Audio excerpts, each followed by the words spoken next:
All right, so hi. First, I'd like you to introduce yourself.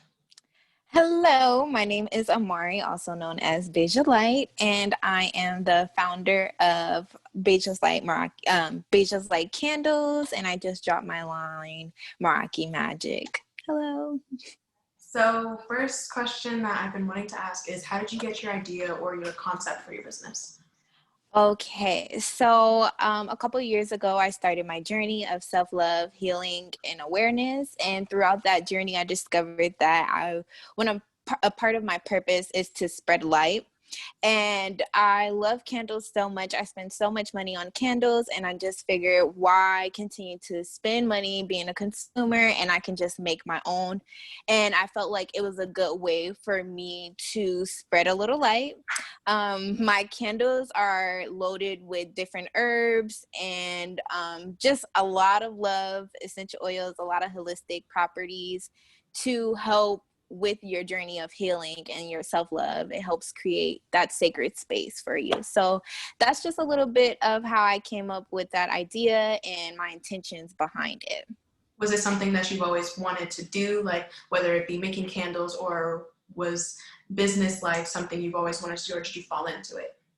You know what? I would definitely say it's a little bit of both. I believe that I somehow always knew I was going to be a business owner and an entrepreneur.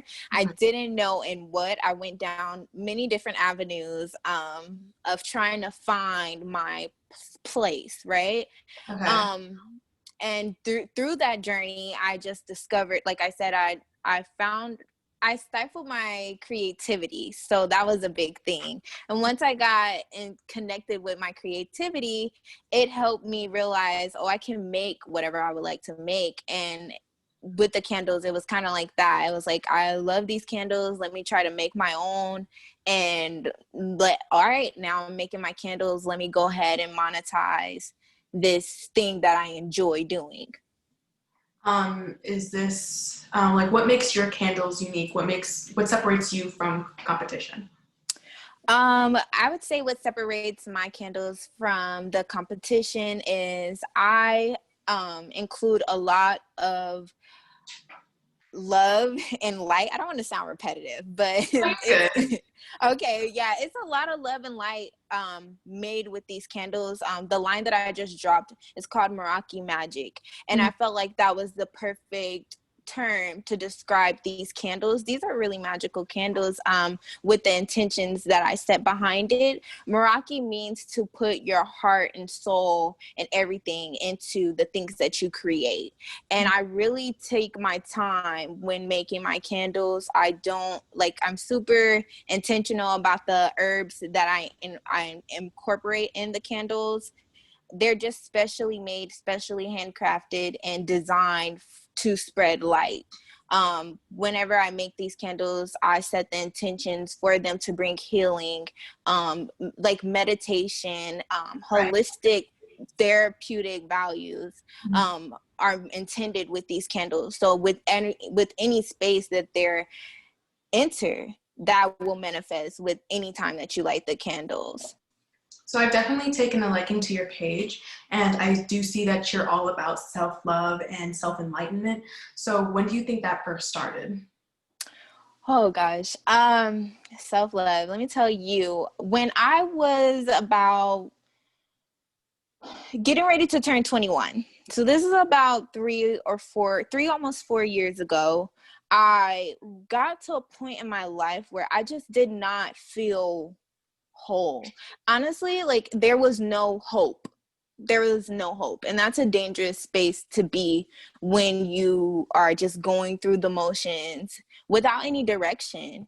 And honestly, one day I heard a voice, and I was skeptical about telling this story to people because I didn't want anyone to think that I was crazy. But honestly, one day, like I just heard a voice, and it was just telling me like, hey, like you are powerful, like you are beautiful, you are divine, you do not have to live this life, you don't have to feel this way. I used to like joke around with my friends, and we would always call each other the B word. And particularly one time I was joking with myself, and I said that, and that voice was like, why do you refer to yourself as that? is that how you feel about yourself? Like, do you believe that you're that? And personally, I don't care to project my emotions and my feelings onto others. But at that moment, it was just like a real like wake up call. It was a lot of self-reflection that I had to indulge in at that point, because it was like, yeah, why do I feel so comfortable with these negative terms regarding myself? But if you was to call me a queen, if you was to call me powerful or beautiful, I would be like, really? You feel that way? Who told you? You know, like I would just second guess that. And yeah, during that time, I just started writing. I started writing how I felt and my emotions. And that was so therapeutic, because it just really exposed the depth within me that I wasn't tapped into and I wasn't connected to. And once you get a taste of that, you can't go back, because it's like, oh wow, like I'm discovering myself and all these things that I'm capable of, all these things that I didn't know, you know, I did not know. And so yeah, I just enjoy that. And I'm a firm believer of self-love and healing yourself and doing that self-reflection, practicing your shadow work and loving yourself, your whole self, you know, because it's hard when you don't. And that's the most difficult life to live, a life of you not loving yourself. Just crazy. So earlier you spoke of fulfillment. So I'm wondering, what is your definition of success? What fulfills you? So for the longest, even when I started my journey, I felt as though success was luxury lifestyle. I felt as though it was, you know, not having a boss, being able to make your own moves and things that's that. But as I've embarked on this journey of entrepreneurship, I realized that the true success is the freedom to be yourself, the freedom to be yourself authentically. You know, we see a lot of people that live luxurious lifestyles, but they're not able to be themselves, and because they're constantly being ridiculed about the things that they believe in, the things, the way they dress, the way they talk, the things they do. And so that exposed to me that although you can have all the money, all the cars, you can own all the property and stuff like that, but if you're not able to be your true self, that's not a peaceful life. You know, your spirit, your soul has to be fed. It has to be able to show up and shine. So whenever you're in spaces where that's not able to be, you're compromising yourself. And I believe that's what selling your soul is whenever you're compromising your peace of mind for anything outside of you. So being able to be authentically myself, and also being able to monetize things that I'm passionate about. I'm passionate about creating healing products for other people. I'm passionate about spreading light and spreading and allowing others to see my journey, feel my journey, come with me as I'm on my journey, and you know, shift paradigms, you know. So monetizing your passion and being yourself authentically, that's real success. So with your candles, I know you've been doing this for a little while, so I'm wondering, what are your responsibilities as a business owner? Okay, so this is crazy because it's also new to me. It's Mm-hmm. also new to me. I think the responsibilities is, you mentioned it in a video that you posted today, and it's like all realizing that like you're holding yourself accountable, procrastination, self-doubt, and those different things can really hold you back and stifle your growth. So being your accountability partner, like reminding yourself your why and not allowing that voice in your head to get the best of you. Right. That's something I've learned as far as being a business owner. Just always like crossing your T's and dotting your I's, making sure you're organized, keeping track of all your information, because you don't want to look back and you could have went an easier route if you just had been a little bit more organized, if you did a little. You don't want to have any regrets. Exactly, you know, but also not run from that. You know, sometimes we find ourselves running from that, and that's also stifling your journey, because you will never hear a successful person not talk about a mistake that they made, or a regret that they have, or a failure that they, experience. It's a part of the journey. And so if you're constantly like running from it or avoiding it, you never know what opportunity is on the other side of that. Right. So constantly reminding myself that, because I learned through this process that I'm a perfectionist, and I never even knew that. Well, I didn't, so, but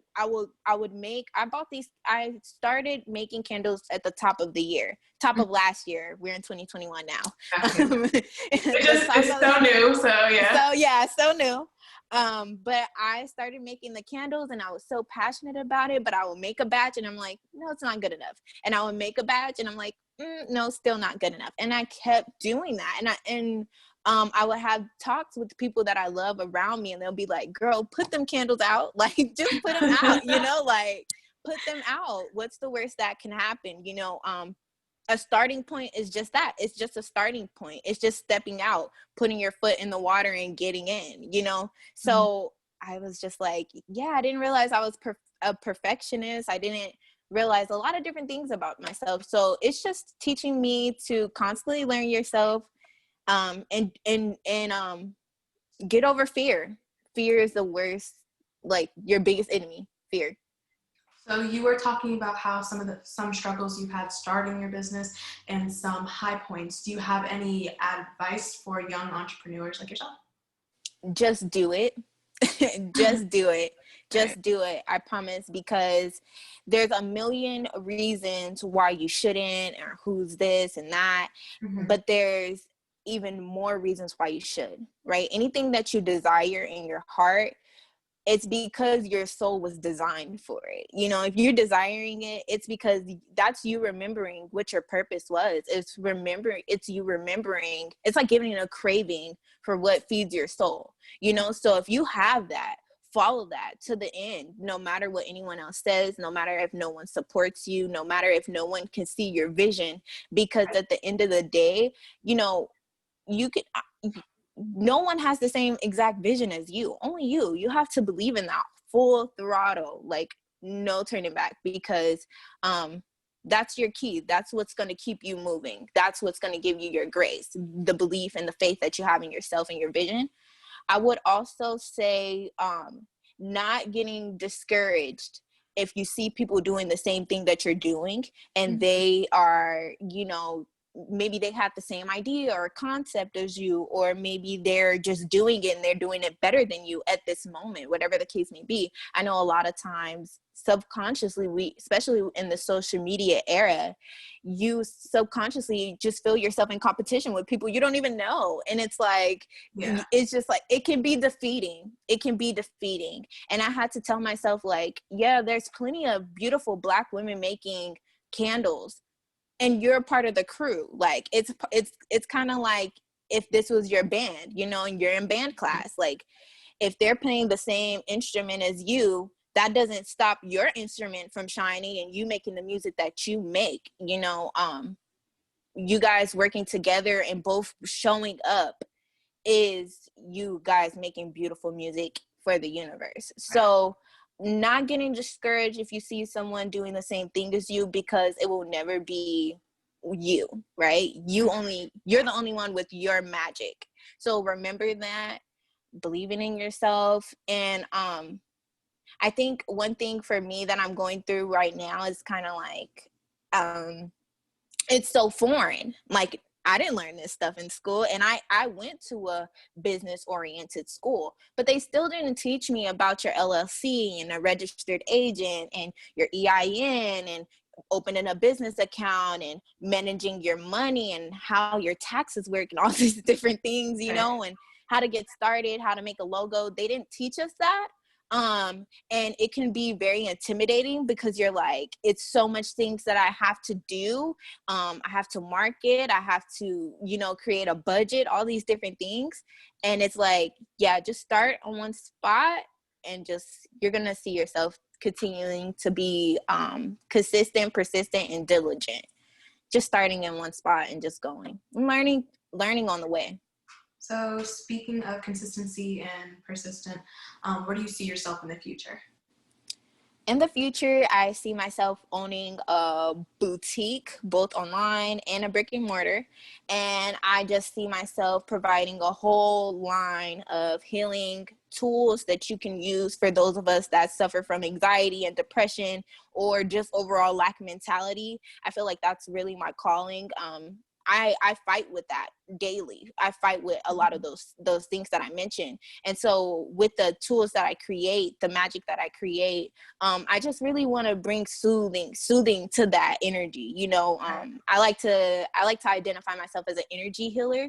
And so just making sure, like, yeah, you could take care of yourself physically, mentally, and emotionally, but like, what's that energy looking like? Because that's real, Yeah. and so I just see myself as being an energy healer, owning boutiques, and really spreading light across the country, across the world, because we Okay. need it. Yeah, 100%. Mm-hmm.